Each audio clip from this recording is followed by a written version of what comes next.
Hello viewers, ఈరోజు మనతో పాటు సీనియర్ మెడికల్ ఆంకాలజిస్ట్ నిషిత్ వడ్డబోయిన గారు మనతో పాటు ఉన్నారు. Hello doctor. హలో అండి. సో ఈ రోజు అయితే డిఫరెంట్ టాపిక్ అనే చెప్పొచ్చు నేను. సో క్యాన్సర్లో చాలా రకాలు ఉన్నాయి కదా. ఈరోజు మనం ఊపిరితిత్తుల్లో వచ్చే క్యాన్సర్ గురించి తెలుసుకోబోతున్నాము. సో నాకైతే చాలా పెద్ద డౌట్ ఉంది, ఇది ఓన్లీ జెంట్స్కే వస్తుందా, దానికి రీజన్స్ ఏంటి? చాలా రకరకాల అపోహలు ఉన్నాయి సార్. అసలు ఈ ఊపిరితిత్తులో క్యాన్సర్ అనేది ఎందుకు వస్తుందంటారు? లంగ్ క్యాన్సర్ అనేది ఇంతకుముందు ఓన్లీ స్మోకింగ్ చేసే వాళ్ళకి, ఎల్డర్లీ మెన్కే వచ్చేదని ఒక కాన్సెప్ట్ ఉండేదండి. బట్ ఇప్పుడు because of various other factors, maybe environmental exposure, environmental carcinogens కావచ్చు, ఇంకా వేరే dietary habits, life style modifications అవన్నీ కారణం అవ్వచ్చు. బట్ ఈ మధ్య యంగ్ ఇండివిజువల్స్, నాన్ స్మోకర్స్, ఫీమేల్స్కి కూడా క్యాన్సర్ వస్తుందండి. అండ్ ఆ క్యాన్సర్స్లో కూడా ఎక్కువ మటుకు ఆ పర్టికులర్ సబ్ గ్రూప్ వాళ్ళకి వచ్చే క్యాన్సర్స్ ఎక్కువ మటుకు అడినోకార్సినోమా. దీనివల్ల ఏంటంటే ఇంకా స్మోక్ చేస్తున్నారు, వీళ్ళు ఇలా ఉన్నారు అలా ఉన్నారు అని లేకుండా మెన్కి ఉమెన్కి అందరికి వచ్చే chances men and women of younger age group and non smokers, వాళ్ళకి ఈ టైప్ ఆఫ్ క్యాన్సర్ వచ్చే అవకాశాలు ఎక్కువ ఉంటాయి. వెరస్ స్మోకింగ్ చేసే వాళ్ళకి క్యాన్సర్స్ వస్తాయండి, బట్ అవి దే ఆర్ లిటిల్ అగ్రెసివ్, బాగా అగ్రెసివ్గా ఉంటాయి, కొంచెం ట్రీట్మెంట్కి అంతా రెస్పాండ్ కాకుండా ఉంటాయి. సో ఒక ఫాల్స్ నోషన్ ఉంటుంది. ఆల్మోస్ట్ వచ్చే పేషెంట్స్ అందరు అదే చెప్తారు, అదేంటి మాకు స్మోకింగ్ హ్యాబిట్ లేదు కదా, మరి మాకెందుకు లంగ్ క్యాన్సర్ వస్తుంది అని. అట్లా అని స్మోకింగ్ చేయని వాళ్ళకి క్యాన్సర్ రాదని కాదు, స్మోకింగ్ చేయని వాళ్ళకి కూడా క్యాన్సర్ వస్తుంది. బట్ ఆ వచ్చే రకం కొంచెం బెటర్ ఉంటుంది కంపేర్ టు ఎవరైతే స్మోక్ చేసే వాళ్ళకన్నా కొంచెం బెటర్గా ఉంటుంది, కొంచెం ట్రీట్మెంట్కి బాగా రెస్పాండ్ అయ్యే అవకాశాలు ఉంటాయి. సో డాక్టర్ గారు, మరి దీని లక్షణాలు ఎట్లా ఉంటాయి, ఎట్లా గుర్తించాలంటారు? క్రానిక్ కాఫ్ అంటే మోర్ దాన్ 3 months కంటిన్యూస్గా కాఫ్ ఉండడము, బ్రెత్లెస్నెస్, బాగా ఆయాసం అనిపించడము, బరువు తగ్గడము, అకేషనల్గా చెస్ట్ పెయిన్ అనిపించడము, మళ్ళీ ఆకలి ఉండకపోవడము, ఇవన్నీ కొంచెం కామన్ సిమ్టమ్స్ అండి లంగ్ క్యాన్సర్లో. సో 3 months కంటే ఎక్కువగా మనకి కాఫ్ కంటిన్యూ అయితే నెగ్లెక్ట్ చేయకుండా కంపల్సరీ డాక్టర్ని కన్సల్ట్ చేయాలంట. కరెక్ట్ అండి. సో మీ దగ్గర ఇప్పుడు ఎక్కువ ఎట్లాంటి కేసెస్, ఏ ఏజ్ వాళ్ళు ఎవరు వస్తున్నారు అసలు? కామన్గా మాత్రం ఎల్డర్లీ ఏజ్ గ్రూప్ వాళ్ళు, స్మోకింగ్ చేసే వాళ్ళే వస్తారు. బట్ ఆ ట్రెండ్ అనేది కొంచెం చేంజ్ అయిందండి ఈ మధ్యకాలంలో. కొంచెం young individuals 30, 35, 36 years females, males వాళ్ళు ప్రజెంట్ అవుతున్నారు. ఇంతకుముందు మాత్రం అందరు మెజారిటీ స్మోకింగ్ వల్లనే వచ్చేవాళ్ళు, ఇప్పుడు కూడా వాళ్ళే వస్తున్నారు. బట్ ఆ ట్రెండ్ అనేది కొంచెం షిఫ్ట్ అవుతుంది.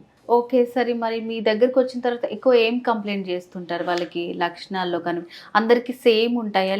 మెజారిటీ క్యాన్సర్స్ మా దగ్గరికి వచ్చేసరికి అది 4వ స్టేజ్లో ఉంటుందండి.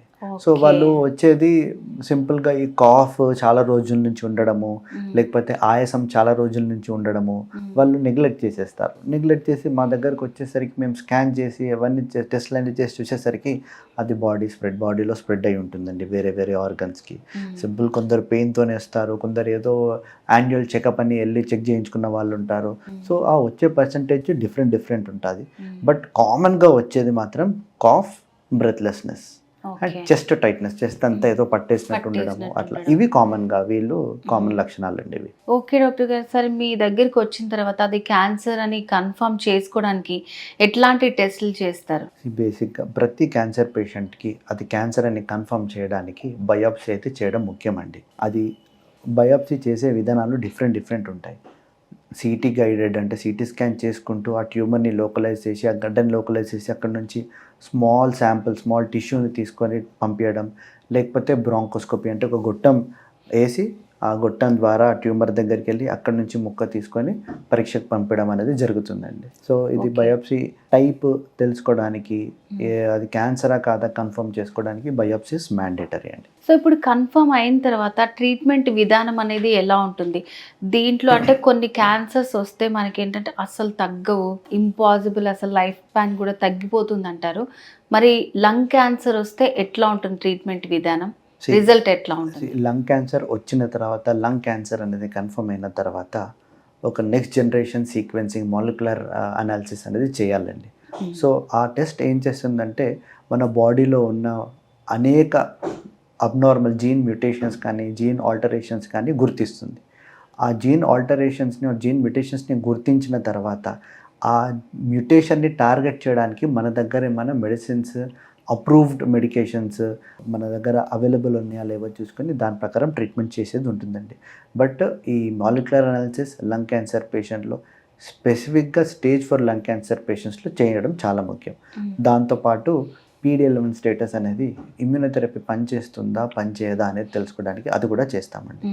సో అది చేసిన తర్వాత మళ్ళీ అట్లాగనే స్టేజ్ తెలుసుకోవడానికి మళ్ళీ as usual whole body PET scan చేసుకొని ఆ క్యాన్సర్ ఉట్టి లంగ్స్లోనే ఉంది, ఆ లంగ్స్ నుంచి లివర్కి కానీ బోన్స్కి కానీ ఇంకెక్కడికన్నా స్ప్రెడ్ అయిందో తెలుసుకోవడం అనేది జరుగుతుందండి. చాలా మందికి ఉన్నట్టే అపోహ, దీంట్లో కూడా కీమో అంటే మళ్ళీ లంగ్స్కి ఎలా ఉంటుందో ప్రతి పార్ట్కి డిఫరెంట్గా ఉంటుంది కదా. సో మరి దీనికి ఎట్లా ఉంటుంది ట్రీట్మెంట్? దీంట్లో కూడా ఆ రేడియేషన్తోని మనం క్యూర్ చేయొచ్చు అంటారా? బేసిక్గా రేడియేషన్ అనేది లంగ్స్లో బేసిక్గా early stage or locally advance stage క్యాన్సర్స్లోనే వాటి రోల్ ఉంటుంది. వేరే స్టేజ్ 4 క్యాన్సర్స్లో సిస్టమిక్ థెరపీ ఇవ్వాలి. స్టేజ్ 4 క్యాన్సర్ అని ఎప్పుడైతే అంటామో ఆ స్టేజ్ 4 క్యాన్సర్ అనేది బాడీలో బ్లడ్ ద్వారా వేరే ఆర్గన్స్కి స్ప్రెడ్ అయినట్టు. సో బేసిక్గా బ్లడ్లో క్యాన్సర్ సెల్స్ ఉన్నట్టు. ఎప్పుడైతే మనకు హోల్ బాడీకి పనిచేసేటట్టు సిస్టమిక్ థెరపీ ఇస్తామో అప్పుడే మన క్యాన్సర్ని కొంచెం లొంగదీసి కంట్రోల్ చేసే అవకాశం ఉంటుంది. సో ఆ సిస్టమిక్ థెరపీ కీమోథెరపీ అవ్వచ్చు, ఇమ్యూనోథెరపీ అవ్వచ్చు, లేదా టార్గెటెడ్ థెరపీ అవ్వచ్చు. ఈ 3 వాటి వల్లనే మనం ఆ స్టేజ్ 4 క్యాన్సర్ అడ్వాన్స్డ్ క్యాన్సర్స్ని కంట్రోల్ చేయడం అనేది జరుగుతుంది. డాక్టర్ గారు, ఇది జస్ట్ ఓన్లీ కంట్రోల్ చేయడం వరకేనా? సో దీన్ని మళ్ళీ ఫ్యూచర్లో రాకుండా చేయటం అట్లా అవ్వదంటారు? ఎర్లీ స్టేజ్ క్యాన్సర్స్ మనం ఎంత తొందరగా వాటిని గుర్తుపడితే అంత సింపుల్ ట్రీట్మెంట్ ఉంటుంది, అంత ఎక్కువ క్యూర్ అయ్యే అవకాశాలు ఉంటాయి, ఎక్కువ రోజులు సర్వైవ్ అయ్యే ఛాన్స్ ఉంటుంది. బాగా అడ్వాన్స్ స్టేజ్ క్యాన్సర్స్ అవి ఓన్లీ లైఫ్ ప్రొలాంగ్ చేసేవి, బట్ క్యూర్ అనేది కష్టం అండి. సో మనం ఇచ్చే ట్రీట్మెంట్ తన జీవితకాలం పొడిగేటట్టు చూసుకుంటుందండి. సో కొంతమంది నెగ్లెక్ట్ చేస్తూ ఉంటారనమాట.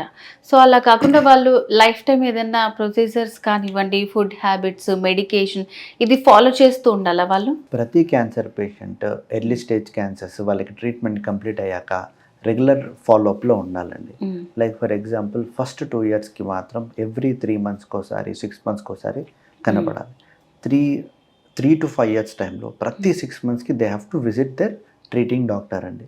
ఆ 5 ఇయర్స్ తర్వాత depending on the patient condition, patient symptoms, annually or less than 1 ఇయర్కి ఆ ఫ్రీక్వెన్సీలో ఫాలోఅప్ విజిట్స్ ఉండాలండి. సో దట్ డిసీజ్ తిరగబడుతుందా అనేది తెలుసుకోవడం. ఒకవేళ తిరగబడ్డా ఎంత చిన్నగా ఉన్నప్పుడు తిరగబడితే గుర్తిస్తే అంత as I said simple treatment, easy treatment, మళ్ళీ క్యూర్ అయ్యే అవకాశాలు కూడా ఉంటాయి. సో వ్యూవర్స్ విన్నారు కదండి, ఊపిరితిత్తుల్లో క్యాన్సర్ ఇప్పుడు మేల్ ఫీమేల్ అనే లేకుండా టీనేజ్ వాళ్ళలో కూడా వస్తుంది డ్యూ టు పొల్యూషన్ కానివ్వండి, సో వాతావరణంలో మార్పు, ఇట్లాంటి కారణాల వల్ల. సో మీకు డాక్టర్ గారు చెప్పిన లక్షణాలు ఏమన్నా కనిపిస్తే నెగ్లెక్ట్ చేయకుండా ఖచ్చితంగా కన్సల్ట్ చేయండి. ఒకవేళ మీకు ఇంకా ఏమన్నా డౌట్స్ ఉంటే స్క్రీన్ మీద కనిపిస్తున్న నెంబర్కి కాల్ చేసి మరిన్ని విషయాలు తెలుసుకోవచ్చు. ఓకే డాక్టర్ గారు, సో లంగ్ క్యాన్సర్కి సంబంధించి చాలా ఇంట్రెస్టింగ్ విషయాలు మాకు చెప్పారు. Thank you so much. Thank you very much.